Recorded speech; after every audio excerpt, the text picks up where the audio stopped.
vous allez bien. Je suis très heureuse d'être enfin de retour parmi vous. Encore une fois, j'ai attendu des mois avant de remettre une vidéo, mais quand j'en fais un, ça me fait tellement du bien. Je suis hyper speedée, c'est sûr que je vais parler trop vite. Mais aujourd'hui, je vous présente mon toupette. Nouvelle acquisition. Donc, que je me suis fait faire il y a quelques semaines et j'ai de la misère à m'habituer parce que c'est difficile à placer. Mais aimez-vous ça? Moi, j'aime bien. Et un nouveau look pour l'automne, utilisant des nouveaux produits que je me suis procurés et que j'aime beaucoup. Donc, comme vous pouvez voir, on a un smokey eyes avec le coin interne très brillant. On a un teint très lumineux et des lèvres genre brun-gris. La nouvelle tendance pour l'automne que, vous avez deviné, j'adore parce que c'est une tendance hors de l'ordinaire. Donc, si vous voulez savoir comment réaliser ce maquillage, restez à l'écoute!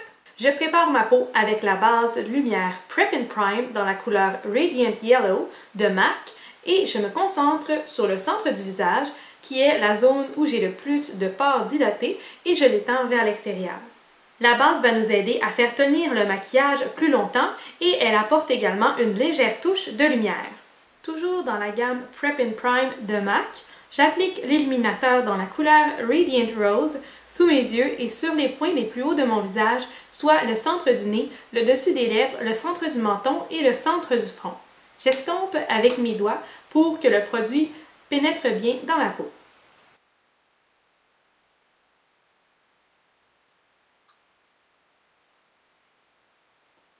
J'applique maintenant mon fond de teint.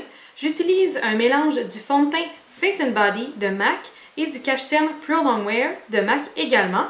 Comme vous voyez, j'utilise une pompe du cache-cerne Pro Longwear que j'entoure ensuite du fond de teint Face and Body. Ensuite, je les mélange ensemble et ça me donne la dose parfaite dont j'ai besoin pour couvrir mon visage. En faisant une combinaison de ces deux produits, j'obtiens un effet très lumineux avec une couvrance supérieure grâce au Pro Longwear. J'applique ce fond de teint avec mes mains et je le fonds bien dans ma peau puisque c'est la meilleure façon d'appliquer le fond de teint Face and Body.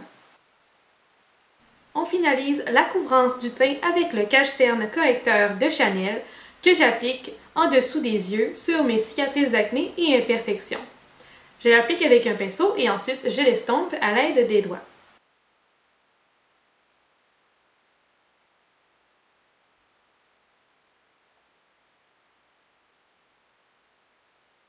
Comme d'habitude, je fixe mon cache-cerne en dessous des yeux à l'aide de la Secret Brightening Powder et du pinceau Setting Brush de Real Techniques. Et encore une fois, comme d'habitude, j'utilise la base Urban Decay Primer Potion pour faire tenir mes fards à paupières plus longtemps et faire apparaître les couleurs plus intenses. Le premier produit que j'utilise sur mes yeux aujourd'hui, c'est un nouveau produit dans Clarins qui s'appelle l'Ombre Mat. Donc c'est un fard à paupières crème poudre. C'est très crémeux à l'application, très facile à estomper. Je l'applique au creux de mon œil et sur la partie externe de ma paupière mobile avec un pinceau duo-fibre. Et laissez-moi vous dire que c'est vraiment la meilleure façon d'appliquer ces produits pour avoir un fini diaphane et un beau dégradé.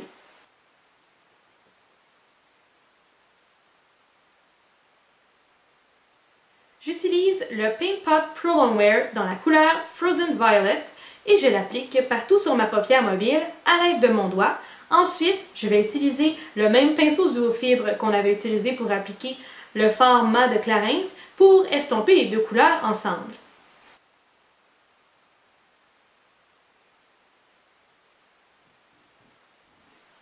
Cette étape est optionnelle, mais si vous voulez rendre ce look un peu plus de soirée, vous pouvez appliquer un fard brun mat foncé au coin externe et au creux de votre œil. Puisque cette ombre à paupières est foncée et mate, elle va rajouter de la profondeur à votre maquillage et va le faire paraître plus charbonneux.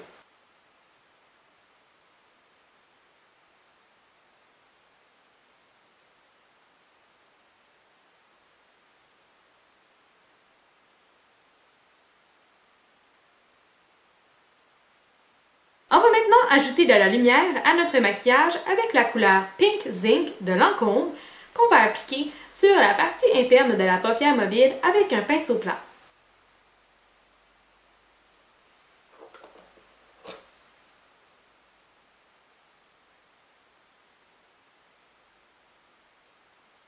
On va maintenant illuminer le coin de notre œil. Ce qu'on fait là, c'est une étape de fond. Donc, on peut utiliser un blanc ou un beige pâle, dépendamment de ce qu'on veut comme intensité, puisqu'après cette étape, on va aller appliquer une ombre à paupières blanc brillant par-dessus.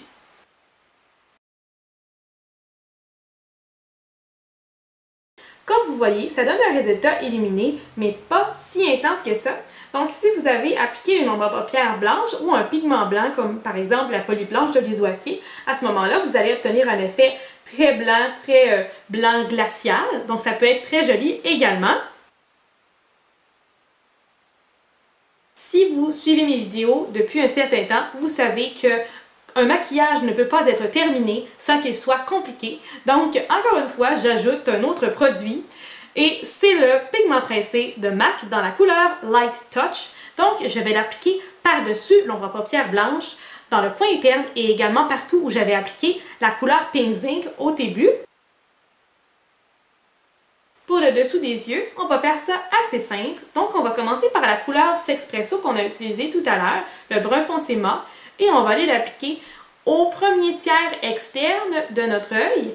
Ensuite, on va aller chercher l'ombre mate de Clarins et on va l'appliquer au centre et un petit peu juste en dessous du brun foncé pour aller l'estomper comme il faut. Et on va illuminer le tiers interne du dessous de l'œil avec la couleur Pink Zinc. On termine le maquillage des yeux avec le mascara. Bien sûr, vous pouvez décider d'ajouter de l'eyeliner liquide ou du crayon au contour de l'œil, mais personnellement, je souhaitais que lorsque j'ai l'œil ouvert, on voit vraiment les brillants à travers les cils. C'est pourquoi j'ai laissé le look comme il était.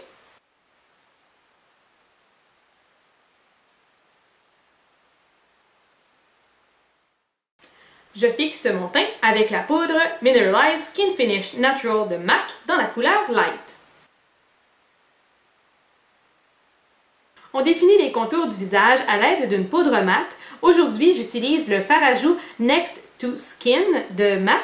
C'est un fard à joues édition limitée qui est d'une couleur brun-gris, donc c'est parfait pour définir légèrement les contours du visage d'une peau qui est plus claire comme la mienne, mais quelqu'un qui a une peau plus foncée, ça ne paraîtra tout simplement pas. Donc vous pouvez utiliser une poudre bronzante régulière qui a un fini mat.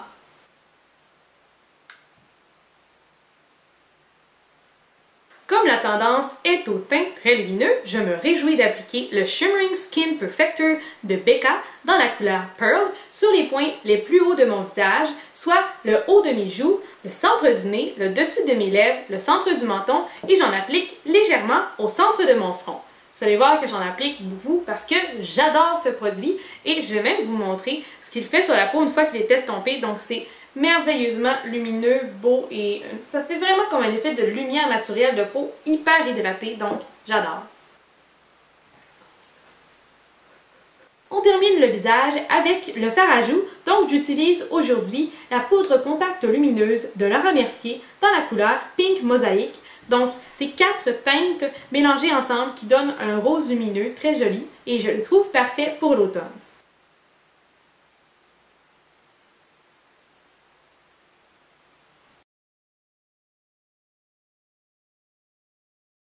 Pour les lèvres, il y a plusieurs options, donc vous pouvez décider d'y aller avec un rouge à lèvres avec une teinte rosée qui ressemble au fard à joues ou vous pouvez y aller intense comme je les aime, donc en plein dans les couleurs de l'automne, soit un genre de gris-brun.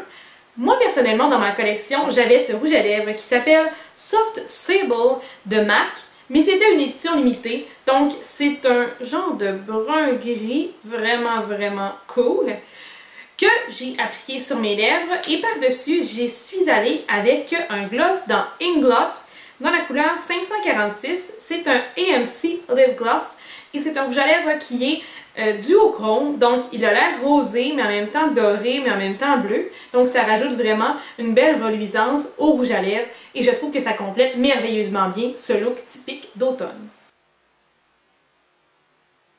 Donc, voilà pour le maquillage aujourd'hui. J'espère que vous avez aimé le look, appris des nouvelles techniques ou découvert de nouveaux produits. Si vous avez des demandes spéciales pour les maquillages d'Halloween, vous pouvez le faire dans les commentaires ou sur ma page Facebook, facebook.com/glamour maquillage. Sur ce, j'espère que vous allez passer une très belle journée, une très belle soirée, une très belle nuit. Je vous souhaite un joyeux Halloween si on se revoit pas d'ici là. Puis on se dit à bientôt sur ma chaîne Glamour Maquillage. Bye!